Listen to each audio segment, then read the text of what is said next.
it's time for First and 5. Connor, they let us back for another week together. I'm so excited. I can't believe it. I will say, though, a couple of games here, some pretty severe weather delays. I think I just got dry about 20 minutes ago. But still, we had some really good action in this one. Yes, we've been blowing the heat fans everywhere and all that good stuff. And before they change their minds, let's get back to the highlights. A good one to start another Friday night of high school football. Oceanside squaring off with Herman on the new Pottle Field turf. 16-0 Mariners. Not anymore. Bruce Coulter, keeper, touchdown, breaking the plane. Ensuing drive, Cohen Galley looking downfield, but it's that dude, Coulter. Picks him off just about a minute later in real time from his last touchdown. Coulter around the edge. This is another one. Touchdown, Herman. Where was your DJ Khaled reference? Oceanside switches things up. Aiden Sargent cuts for a first down run, starting to take control back in this game on the road. Now it's Galley calling his own number. He meets Coulter in the end zone. The Mariners take care of the Hawks 38-24. Well, aloha to you, Messalonsky student section with the Hawaiian themed night. In the second, Gardner with the ball. Asher Nagy drops one into the bucket as his teammate Cody Dingwell makes the snag. But Ben, we got a fourth down. Asher back to pass, throws to his left, and it's going to be tipped in the air, but it falls to the turf. Turnover on downs. Ensuing possession, Tatum Doucette rolling to his right. He finds Garrett Card on the right sideline, and he's got room to run from a big block from his teammate. Down the sideline, he trots into the end zone for the Eagles touchdown. That makes it a 22-0 ball game. Gardner looking to get some points on the board. Asher drops back. That pass is tipped into the air. We got a tip drill. Snagged by Drake Brunel. Now that type of play is every defensive back's dreams. That is going to set the stage for Brady Brunel, who pulls in the catch from Doucette in the end zone as time winds down in the first half. Messalonsky hands Gardner a 35-0 loss. Now that's 2 weeks in a row. Their offense has scored a lot of points. Doucette is that dude. Valley making a long trip to Ellsworth. James Chin breaks a first down run on the Eagles' opening drive. I hope to see that Sunday. Then Thomas Jude finds a wide open Andy Herrick coverage bust. He walks in for the touchdown.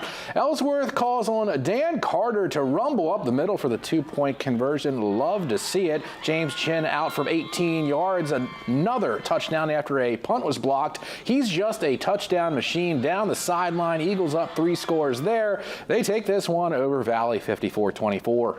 Now here is the small army that is the Bulldog Marching Band. Ben, they gave me chills when they came out. Early on, Bulldogs with a misdirection so good, I mean, even I was fooled. Colton Carter trotting down the field. He's going to get brought down by a pair of navigators, but not before a big gain. Then it's the quarterback, Michael Hamlin, rolling to his right. He calls his own number. He's going to step out of bounds, but that is going to set this one up. Bulldogs in the T formation. They give it to Carter again, and this time he barrels his way into the end zone for the score. Falmouth coming right back. They're on fourth down. They complete the pass to Luke Roy, and that's enough yardage to get them the first. But here they face yet another fourth down. Play action pass with a throw to the end zone, but it's incomplete.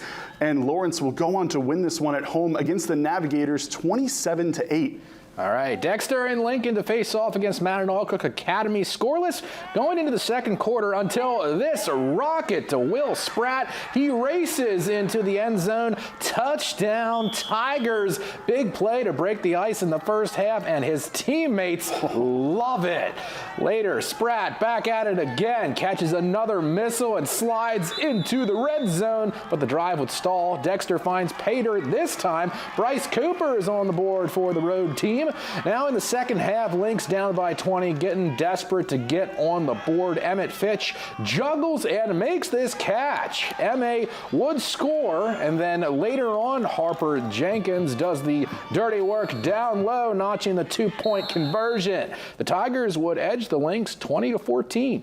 Now we got Waterville out Mount Ararat in a battle of 8-man large school contenders. Waterville, the state runner-up the last 2 years, playing like a motivated team. Felix Chapa breaks into the backfield to shut down the run. Early on in the fourth, Waterville pulls it out of reach. Dawson Harrison shows some patience at the line, and then he's gone. A 90-yard touchdown run, 24-0 Panthers. Then that D pitches another shutout. Riley Thompson, one of the hosts of a Purple Panthers, for another tackle for a loss. 24-0 the final. Waterville hasn't given up a point yet this fall.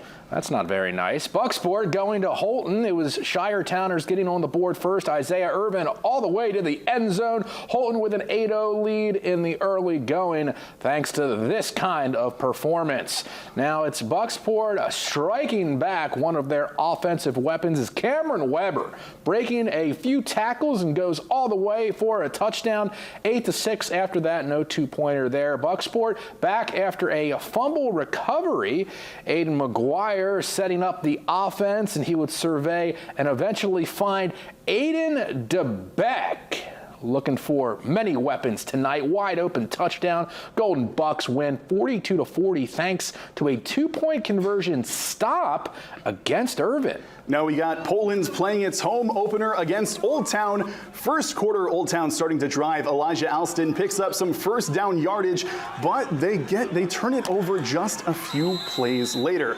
Poland then drives. Dylan Cook, the quick screen to Regan Cohen, who takes it deep inside of Old Town territory. Now that drive would continue into the second quarter, and Isaac Ramdell gets the short touchdown run. Poland goes on to defeat Old Town 16-0. Brunswick trying to move to 2-0 on the year. Morse trailing 8-0 in the second. They put a drive together, and Kalen Gould on the bootleg takes it in. It's a tie game, 8 points apiece. Then Gould again keeping it. What a good idea. Part of that impressive 16-man senior class. Gets a good block from Miles Norris, and he is gone. 14-8 shipbuilders at that point. But Brunswick would counter. It seems like they always do. Special teams, Lucas Lebrecq finds a seam and shows us the breakaway speed. Wow, 16-14 Dragons take the lead. I wouldn't catch him. It was short-lived. Morris with the ball. This time Gould shares it. Braden Cunningham right up the middle. It's yet another foot race tonight. He's going to win this one. The Shipbuilders and Dragons are tied up at 22 with 8 minutes left in the third quarter. Morris and Brunswick will resume on Saturday morning at 10 due to weather. Now, Friday's winners also include Hamden Academy, Coney, Deering, MDI, Camden Hills, Madomic Valley, Orono, and those Ramblers. Bangor and Wyndham will finish up on Saturday at 4. After that, Connor, it's a great Sunday of NFL football. It is. I will say I'm glad that we got to have this, opportunity to do this together. It was great, but I will say it is war between us until that Patriots-Eagle game ends on Sunday. I really hope you are disappointed when that ends. It's all right. It's all right. Eagles and Pats right here on Channel 5. I can't wait. One of us will have a good Sunday.